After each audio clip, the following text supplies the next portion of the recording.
The year is 67 AD, and there's internal strife and division going on inside Jerusalem. And a large group of refugees from the north of Galilee are entering the city to escape the Roman campaign. Major protests and riots are being incited by a group of people called Canaim, meaning Zealots, who are also called Sakarim or Sicarri. The noble class of Jerusalemite government is called Sanhedrin, made up of the Parashim and Sadducees, Pharisees and Sadducees. Now, in an attempt to stop the riots and the lawlessness taking place, the Pharisees and Sadducees send their high priest Annas ben Annas to make a deal with Giscala, the leader of the Sicarri-Zealots. But instead, Giscala does the opposite and incites the Zealots to take over the temple. And the Sicarri-Zealots even put up their own high priest by the name of Phineas ben Samuel. The Pharisees and Sadducees and the citizenry of Jerusalem surrounded and trapped the Zealots inside the temple. Knowing they had no chance, another Sicarri-Zealot leader by the name of Eleazar ben Simon sent letters of distress to his neighbors to the south, who are Edomites. The Edomites sent 20,000 soldiers to help the Sicarri-Zealots. The Edomites, according to Josephus, were ruthless in killing the majority of the Pharisees and Sadducees, and even killing the high priest Annas ben Annas.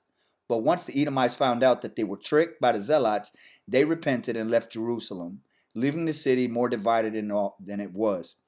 All this taking place with the Romans just sitting back watching, getting ready to attack in 70 AD. Roman involvement in Judea first began in 63 BC when Pompey the Great was drawn into a Jewish civil war and eventually seized Jerusalem. However, the region saw much turbulence during the final years of the Republic and was taken over by the Parthians before legions returned to install the puppet King Herod. Eventually, a series of procurators oversaw Judea, but these largely lacked the competency or military power to impose order. Roman authority was highly dependent on local elites who themselves often lacked the confidence or respect of the Jewish people. On top of this, the population of Judea was divided across lines of class, ethnic, and religious divisions. As a result, the region was highly unstable. Revolutions seemed perpetually around the corner. In 67 BC, two brothers, Hyrcanus and Aristobulus, drove the realm into civil war. To the north, Roman general Pompey had been finishing up the Mithridatic Wars, and in 63 BC, thrust it south along the eastern coast of the Mediterranean. Upon his arrival in Damascus, he intervened in the civil war on behalf of Hyrcanus, captured Jerusalem, and eventually made Judea a client kingdom. And installed their client Herod as king. In 4 BC he perished, and Judea became a Roman province. Imperial authority in the region leaned heavily on the local elites, but they often lacked the confidence of the wider Jewish population, resulting in near-perpetual strife. Throughout the early 1st century, Jewish frustration grew, and they chafed under the Roman boot. This resulted in increasingly violent actions perpetrated by sects such as the infamous Jewish Sicarii.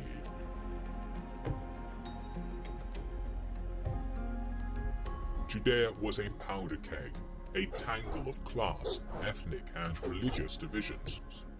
The rival Jewish factions united, brutally capturing the fortress of Kypros and securing the surrender of Machaerus. Tensions among the disparate populations erupted as well. Greek mobs would massacre Jews in cities such as Ascalon, Caesarea, and Tyre, while Jewish prowled the region and retaliated. The Roman Empire could not allow such defiance, and the proconsul of Syria, Cestius Gallus, marched south with 30,000 troops. Gallus sought to seize Jerusalem in order to restore order, but the siege failed, and the legions were subsequently ambushed at the Beth Horon Pass as they retreated to the coast.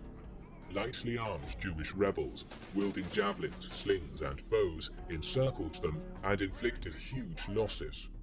Legio 12 Fulminata was annihilated, the army's siege weapons were captured, and the legionary Aquila Eagle Standard was lost. Gallus's punitive campaign had been a complete catastrophe and emboldened the rebels. To the west, Roman Emperor Nero received word of the revolt in Judea whilst on a concert tour of Greece. Requiring a competent general to take charge and crush the insurrection, Nero appointed a veteran of the British campaign, Titus Flavius Vespasianus, otherwise known as Vespasian, to command the army of Judea. Vespasian immediately set off for Judea, taking the overland route over the Hellespont and through the Great Cilician Gates. After reaching the city of Antioch, 2 legions and their associated auxiliary units joined him.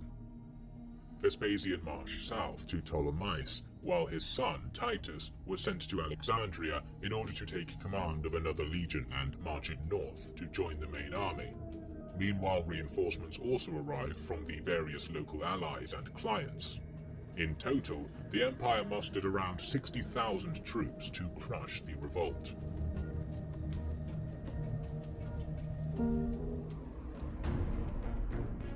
The fall of Galilee to Vespasian's legionaries prompted more internal strife among the Jewish factions.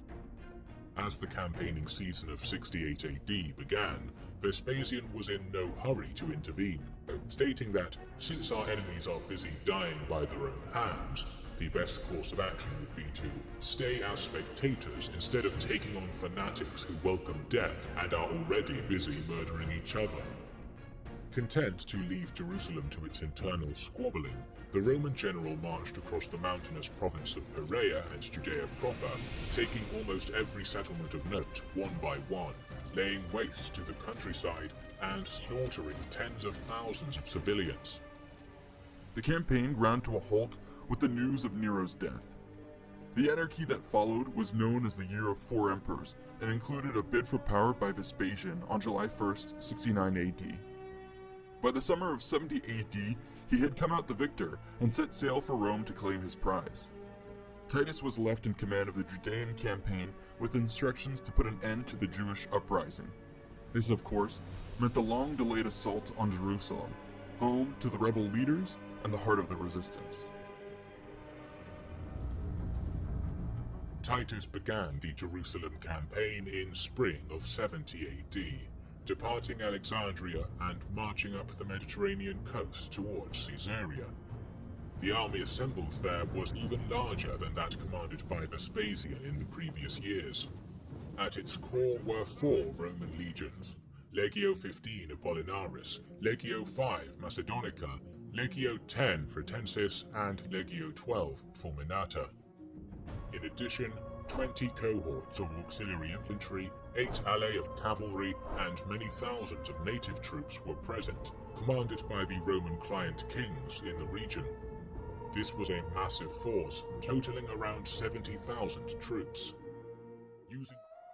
The city of Jerusalem is surrounded on 3 sides by steep ravines. To the east lies the Kidron Valley, to the west the Gihon Valley, and sweeping around the south is the Hinnom Valley. A series of hills surround the area, including the famed Mount of Olives to the east. Ancient Jerusalem itself was built atop several key topographic features. The city incorporated 2 spurs of land with the Tyropaean Valley in between. Atop the eastern spur stood the Temple Mount and the Antonia Fortress. The heights of the western spur were occupied by the elites who had built the upper city during the Hashmonean and Herodian periods.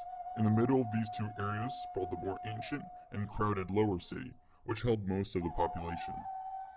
Both the upper and lower cities were enclosed by a wall, which was anchored on the flank by the massive fortifications around the Temple Mount.